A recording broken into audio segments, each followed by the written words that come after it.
하나님은 유대 왕 헤롯 때 곧 아무란 시절에도 하나님의 사람들을 통해 여섯째 달에 천사 가브리엘이 하나님의 나라를 이루어 가셨습니다. 바로 사가랴와 엘리사벳 부부입니다.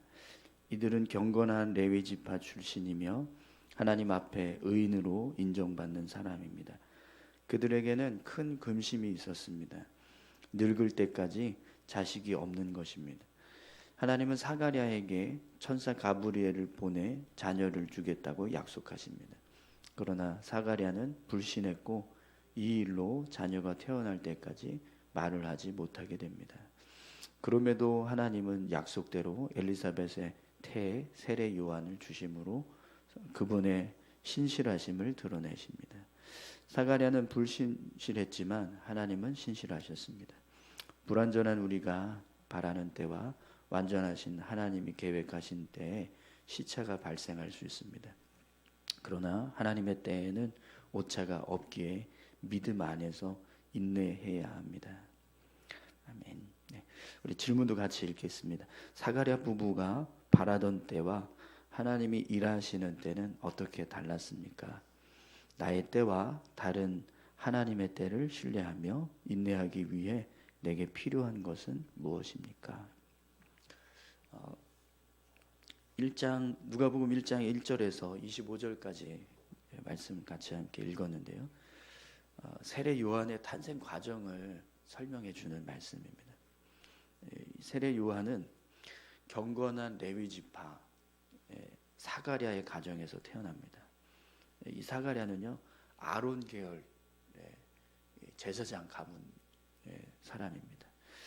그렇기 때문에 이제 그의 가문은요 이제 제사장의 직무를 담당하는 이제 역할을 하게 되거든요. 그런데 이 사가랴는 이제 나이가 많을 때까지 자녀가 없었습니다. 평생 자녀를 기다리던 사람이었는데 이제 노년에 천사를 통해서 자녀를 이제 얻게 될 것이라는 이제 고지를 이제 받게 됩니다.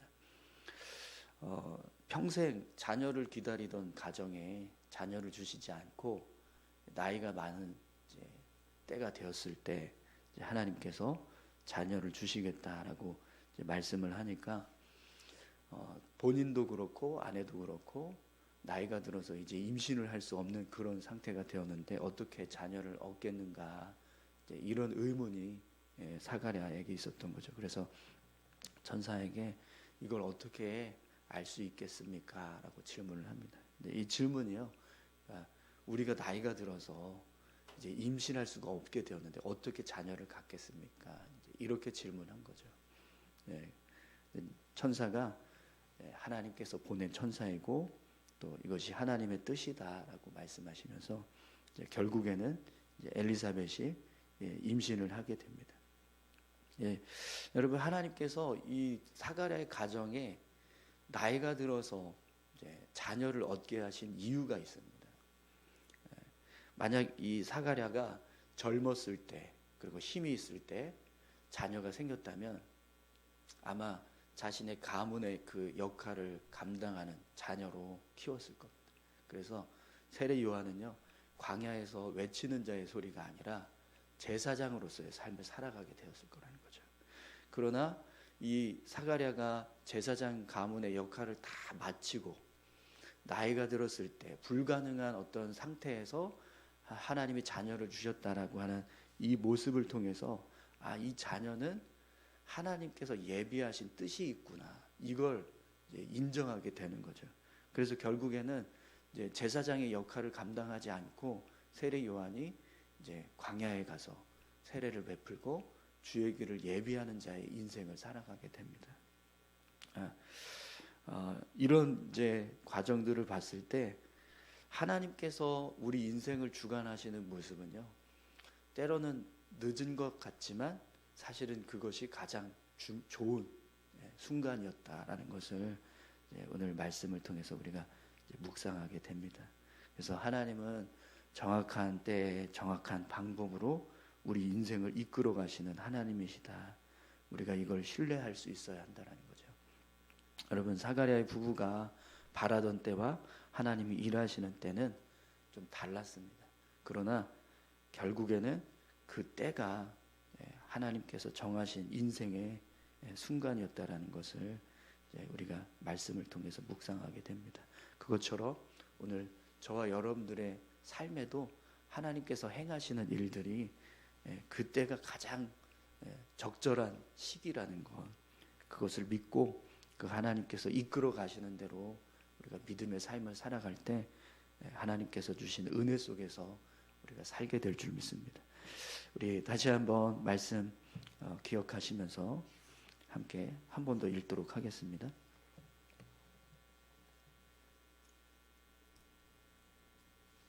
누가복음 제1장.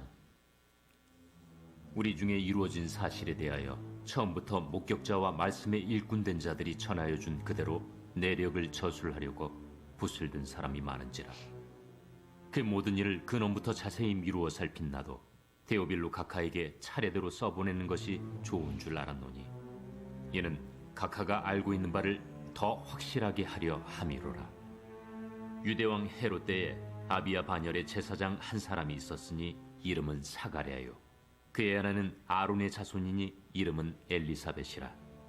이 두 사람이 하나님 앞에 의인이니 주의 모든 계명과 규례대로 흠이 없이 행하더라. 엘리사벳이 잉태를 못하므로 그들에게 자식이 없고 두 사람의 나이가 많더라.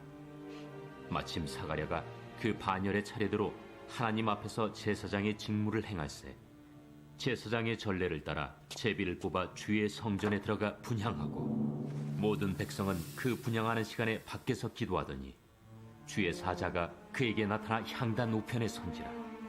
사가랴가 보고 놀라며 무서워하니 천사가 그에게 이르되, 사가랴여, 무서워하지 말라. 너희 간구함이 들린지라. 내 아내 엘리사벳이 내게 아들을 낳아주리니 그 이름을 요한이라 하라. 너도 기뻐하고 즐거워할 것이요, 많은 사람도 그의 태어남을 기뻐하리니, 이는 그가 주 앞에 큰 자가 되며 포도주나 독한 술을 마시지 아니하며 모태로부터 성령의 충만함을 받아 이스라엘 자손을 주 곧 그들의 하나님께로 많이 돌아오게 하겠습니다.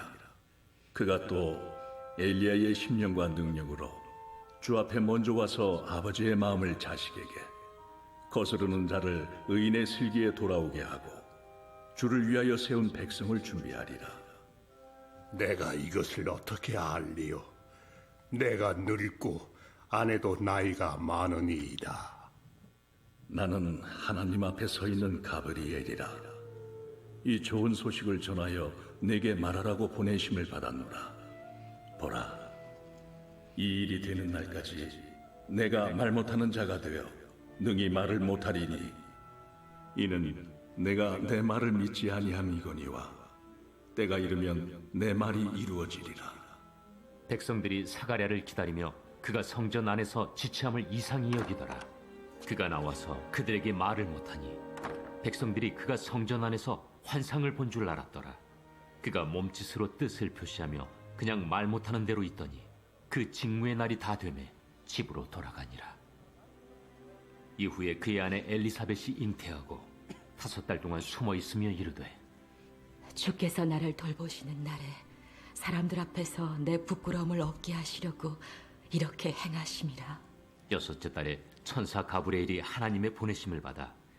글쎄, 25절 중간에 꺼져서 우리 같이 말씀 기도 함께 보겠습니다. 5절 말씀인데요. 유대왕 헤롯 때에 아비야 반열에 제사장 한 사람이 있었으니 이름은 사가랴요, 그의 아내는 아론의 자손이니 이름은 엘리사벳이라. 아멘. 하나님은 유대왕 헤롯의 암울한 통치 상황에서도 하나님의 사람들을 통해 그분의 나라를 이루어 가셨습니다.